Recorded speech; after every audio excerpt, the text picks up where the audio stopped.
ಅಣ್ವಸ್ತ್ರ ಪಡೆದ ಮೊದಲ 5 ರಾಷ್ಟ್ರಗಳಾಗಿವೆ. ಇನ್ನುಳಿದಂತೆ ವಿಶ್ವಕ್ಕೆ ಶಾಂತಿ ಪಾಠ ಮಾಡುವ ನಮ್ಮ ಭಾರತ, ಇದರೊಂದಿಗೆ ನಮ್ಮ ಆತ್ಮೀಯ ಸ್ನೇಹಿತನಾಗಿರುವ ಇಸ್ರೇಲ್ ಹಾಗೂ ಭಯೋತ್ಪಾದಕರ ಫ್ಯಾಕ್ಟರಿಯಾದ ಪಾಪಿ ಪಾಕಿಸ್ತಾನ ಯಾವಾಗಲೂ ಅಣ್ವಸ್ತ್ರ ಪ್ರಯೋಗಿಸುತ್ತೇವೆ ಎನ್ನುವ ಉತ್ತರ ಕೊರಿಯಾ ಬಳಿ ಕೂಡ ಅಣ್ವಸ್ತ್ರ ಇದೆ. ಈ ರಾಷ್ಟ್ರಗಳೇ ಅಂದಾಜು 12,221 ಪರಮಾಣು ಶಸ್ತ್ರಾಸ್ತ್ರಗಳನ್ನು ಹೊಂದಿವೆ. ರಷ್ಯಾ ಬಳಿಯೇ ಹೆಚ್ಚು ನ್ಯೂಕ್ಲಿಯರ್.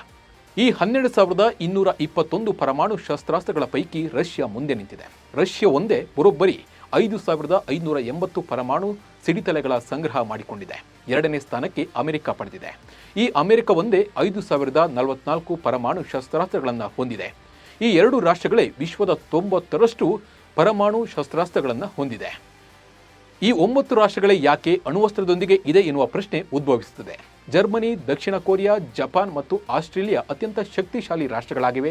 ಹೀಗಿದ್ರೂ ಈ ದೇಶಗಳು ಪರಮಾಣು ಶಸ್ತ್ರಾಸ್ತ್ರಗಳನ್ನು ಹೊಂದಿಲ್ಲ. ಇದರ ಹಿಂದೆ ಪರಮಾಣು ಪ್ರಸರಣ ತಡೆ ಒಪ್ಪಂದ ಅಂದರೆ NPT ಇದೆ.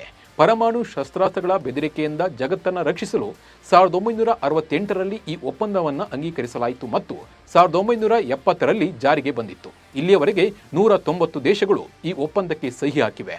ಪರಮಾಣು ಶಸ್ತ್ರಾಸ್ತ್ರಗಳ ಪ್ರಸರಣವನ್ನು ತಡೆಗಟ್ಟಲು ಮತ್ತು ಪರಮಾಣು ಪರೀಕ್ಷೆಗಳನ್ನು ತಡೆಯಲು ಈ ಒಪ್ಪಂದವನ್ನು ರಚಿಸಲಾಗಿದ್ದು, ಒಪ್ಪಂದದ ಅಡಿಯಲ್ಲಿ USA, ರಷ್ಯಾ, ಬ್ರಿಟನ್, ಚೀನಾ ಮತ್ತು ಫ್ರಾನ್ಸ್ ಮಾತ್ರ ಪರಮಾಣು ಶಸ್ತ್ರಾಸ್ತ್ರಗಳನ್ನು ಹೊಂದುವ ಹಕ್ಕನ್ನು ಹೊಂದಿದೆ.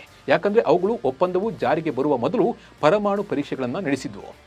ಹೀಗಿರುವಾಗ ಭಾರತ, ಪಾಕಿಸ್ತಾನ, ಉತ್ತರ ಕೊರಿಯಾ ಮತ್ತು ಇಸ್ರೇಲ್ ದೇಶಗಳು ಹೇಗೆ ಪರಮಾಣು ಶಸ್ತ್ರಾಸ್ತ್ರಗಳನ್ನು ನಿರ್ಮಿಸಿದ್ವು ಎಂಬ ಪ್ರಶ್ನೆ ಉದ್ಭವಿಸುತ್ತದೆ.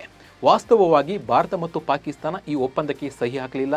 ಅಲ್ಲದೆ ಉತ್ತರ ಕೊರಿಯಾ ಈ ಹಿಂದೆ ಒಪ್ಪಂದದ ಭಾಗವಾಗಿತ್ತು.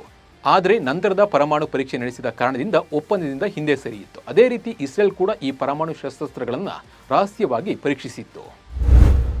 ರಹಸ್ಯವಾಗಿ ಅಣ್ವಸ್ತ್ರ ಪರೀಕ್ಷೆ ನಡೆಸಿದ ಭಾರತ ಮೇ 18, 1974ರ ಬೆಳಗ್ಗೆ ಸುಮಾರು 8:05ರ ವೇಳೆಗೆ ಅಮೆರಿಕದ ಭೂಕಂಪನ ಮಾಪಕ ಭೂಮಿ ಕಂಪಿಸಿದ್ದನ್ನು ದಾಖಲಿಸಿತ್ತು. ಇದು ಭೂಕಂಪನ ಅಲ್ಲ ಎಂದು ಸಂಶೋಧಕರಿಗೂ ತಿಳಿದಿತ್ತು. ಈ ಕಂಪನದ ರಹಸ್ಯವನ್ನು ಭಾರತ ಬಹಿರಂಗಗೊಳಿಸಿದಾಗ ಜಗತ್ತೇ ಬೆರಗಾಗಿತ್ತು. ಈ ಪ್ರಯೋಗದ ವಿಚಾರವನ್ನು ನಮ್ಮದೇ ದೇಶದ ರಕ್ಷಣಾ ಸಚಿವರು ವಿದೇಶಾಂಗ ವ್ಯವಹಾರಗಳ ಸಚಿವರಿಗೆ ಮಾಹಿತಿ ನೀಡಿದ್ದು ಕೇವಲ 2 ದಿನಗಳ ಮೊದಲು. ಸುಮಾರು 75 ವಿಜ್ಞಾನಿಗಳನ್ನು ಹೊರತುಪಡಿಸಿದರೆ ಈ ಪ್ರಾಜೆಕ್ಟ್ ಮಾಹಿತಿ ಗೊತ್ತಿದ್ದು ಪ್ರಧಾನಿ ಇಂದಿರಾ ಗಾಂಧಿ, ಅವರ ಪ್ರಧಾನ ಕಾರ್ಯದರ್ಶಿ ಪರಮೇಶ್ವರ್ ಹಸ್ಕನ್ ಮತ್ತು ಸೋವಿಯತ್ ಒಕ್ಕೂಟದಲ್ಲಿ ಭಾರತದ ರಾಯಭಾರಿಯಾಗಿದ್ದ ದುರ್ಗಾ ಪ್ರಸಾದ್ ದರ್ ಅವರಿಗೆ ಮಾತ್ರ. ಅಷ್ಟು ಅಚ್ಚುಕಟ್ಟಾಗಿ ಈ ಪ್ರಾಜೆಕ್ಟ್ನ ಗೌಪ್ಯತೆಯನ್ನು ಕಾಪಾಡಲಾಗಿತ್ತು. ಈ ಸಾಧನೆಯಿಂದ ವಿಶ್ವದ ಶಕ್ತಿಶಾಲಿ ರಾಷ್ಟ್ರಗಳೆನಿಸಿದ ಅಮೆರಿಕ, ರಷ್ಯಾ, ಚೀನಾ ಸೇರಿದಂತೆ ನಮ್ಮ ಶತ್ರು ರಾಷ್ಟ್ರ ಪಾಕ್ಗೂ ಶಾಕ್ ಆಗಿತ್ತು. 1974ರ ಅಣ್ವಸ್ತ್ರ ಪರೀಕ್ಷೆ ಬಳಿಕ ಅದೇ ಪೋಖ್ರಾನ್ನಲ್ಲಿ ಭಾರತ 5 ಬಾರಿ ಅಣ್ವಸ್ತ್ರ ಪರೀಕ್ಷೆ ನಡೆಸಿದೆ.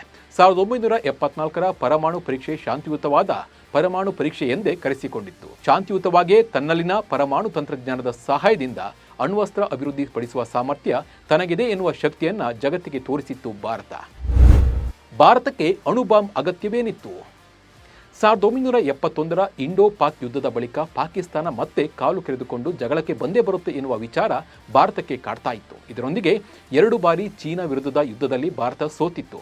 ಪಾಕಿಸ್ತಾನ, ಚೀನಾ ಸೇರಿ ಮಣಿಸುವ ಸಾಧ್ಯತೆ ಭಾರತದ ಆತಂಕಕ್ಕೆ ಕಾರಣವಾಗಿತ್ತು. ಮಿತ್ರ ರಾಷ್ಟ್ರ ರಷ್ಯಾ ಅಮೆರಿಕದೊಂದಿಗೆ ಶೀತಲ ಸಮರದಲ್ಲಿ ನಿರತರಾಗಿದ್ದರಿಂದ ಅಂತಾರಾಷ್ಟ್ರೀಯ ಮಟ್ಟದಲ್ಲಿ ಭಾರತ ಯಾರನ್ನೂ ನಂಬುವ ಹಾಗಿರಲಿಲ್ಲ. ಇವೆಲ್ಲದರಿಂದಾಗಿ 70ರ ದಶಕದಲ್ಲಿ ನ್ಯೂಕ್ಲಿಯರ್ ಬಾಂಬ್ ಪರೀಕ್ಷೆಗೆ ಭಾರತ ಮನಸ್ಸು ಮಾಡಿತ್ತು.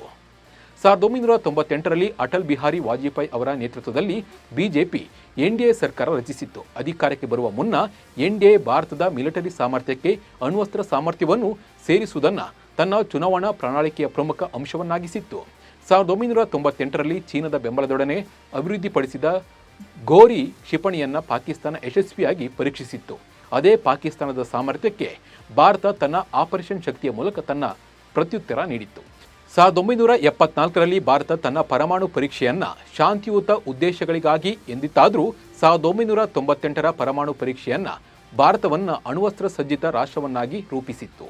ಪೋಖ್ರಾನ್ 2 ಎಂದು ಹೆಸರಾದ ಈ ಪರೀಕ್ಷೆಗಳ ಬಳಿಕ ಭಾರತ ಸರ್ಕಾರ ತನ್ನ ಬಳಿ ಈಗ ಪರಮಾಣು ಶಸ್ತ್ರಾಸ್ತ್ರಗಳಿವೆ ಎಂದು ಜಗತ್ತಿಗೆ ಘೋಷಿಸಿತ್ತು. ಈ ಮಾಹಿತಿ ನಿಮಗೆ ಇಷ್ಟವಾಗಿದ್ದರೆ ಕಮೆಂಟ್ ಮಾಡಿ, ಹಾಗೆ ಲೈಕ್ ಮಾಡಿ. ನಮಸ್ಕಾರ.